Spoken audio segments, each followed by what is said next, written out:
Yeah, Rathdowney-Errill against Rynagh. So Rathdowney, they won their first title since 2014. They had lost a couple of finals since. So they beat Kilcotton 17 points to 1-9, 11 points from Mark Kavanagh. I think when they were under pressure, he hit some big frees. We even saw against Tipperary this year and Dublin beforehand. Really, really accurate left-handed frees. Really, really impressive, yeah. Ross King had been carrying a bit of a back injury, I think, going into that game, but he still scored 4 from play. I'm sure everyone saw what he did in the semi-final with that great goal against Cam Ross.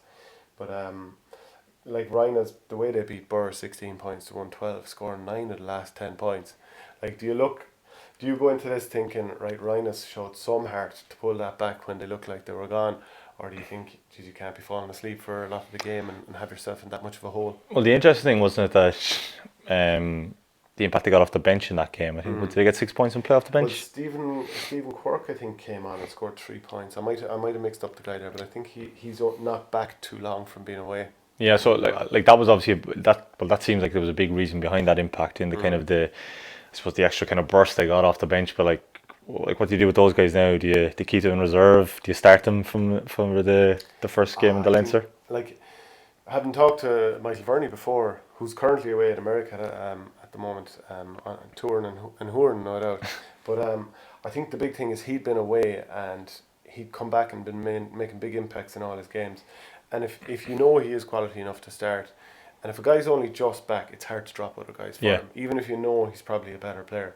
But now that he's had game time, made a big impact in a final, I think the bitter pill that it's going to be to swallow for one of the players who's going to drop out, there's probably a little bit of an acknowledgement too that, right, he's turning it for us. So you kind of nearly have to accept it. And also, like, it's their second county title in 4 years. Like, they're a club with a rich history of Leinster, going back to I think they would have won it in '93 and maybe a couple of times in the '80s. They would have obviously been very strong back then. Ken Hogan will very much know. Laois Hurlin also having managed Kilcotton to a county title in 2016.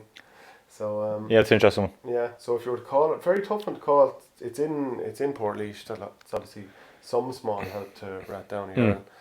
Very tough one to call.